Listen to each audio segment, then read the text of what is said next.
હરિ પરમ પૂજ્ય પ્રબોધ જીવન સ્વામીજી, જે ગુરુ હરિ પરમ પૂજ્ય હરિપ્રસાદ સ્વામીજીના આધ્યાત્મિક વારસદાર, જેઓ જંબુસર તાલુકાના મગણાત ગામે આવી પહોંચતા ભવ્ય સ્વાગત કરાયું હતું અને ખૂનવગા વિસ્તારમાં ભક્તોના ઘરે પધરામણી કરી હતી।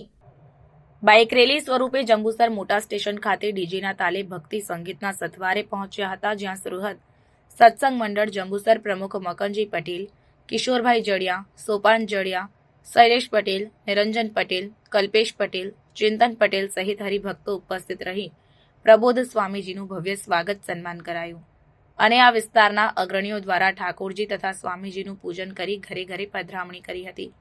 ત્યારબાદ પુષ્પહાર વિધિ બાદ સ્વામીજીએ પોતાની અમૃતવાણીનો લાભ આપતા જણાવ્યું કે સ્વામીજીએ આપણા આત્માનું જતન કર્યું છે, આ પ્રસાદીની ધરતી છે તેમ કહી 40 વર્ષ પહેલાની સ્વામીજીની વાતો પ્રસંગો વાગોડી હતી।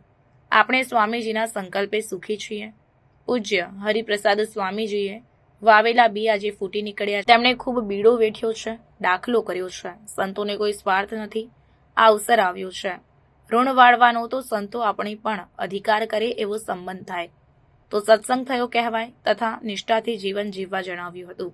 આ સહિત ભક્તો સૂત્ર પોકારતા હતા કે એક જ ચાલે। ત્યારે પ્રબોધ સ્વામીજીએ કહ્યું કે આત્મીયતા હોય ત્યાં બધા જ ચાલે। આપણે બધાએ સ્વામીજીનો બીડો દાખલો યાદ રાખવાનો છે તેમ કહી ઝવેર મામા સહિત જૂના સત્સંગીઓને યાદ કરી વડીલોને આગળ રાખી કાર્ય કરવા જણાવ્યું હતું।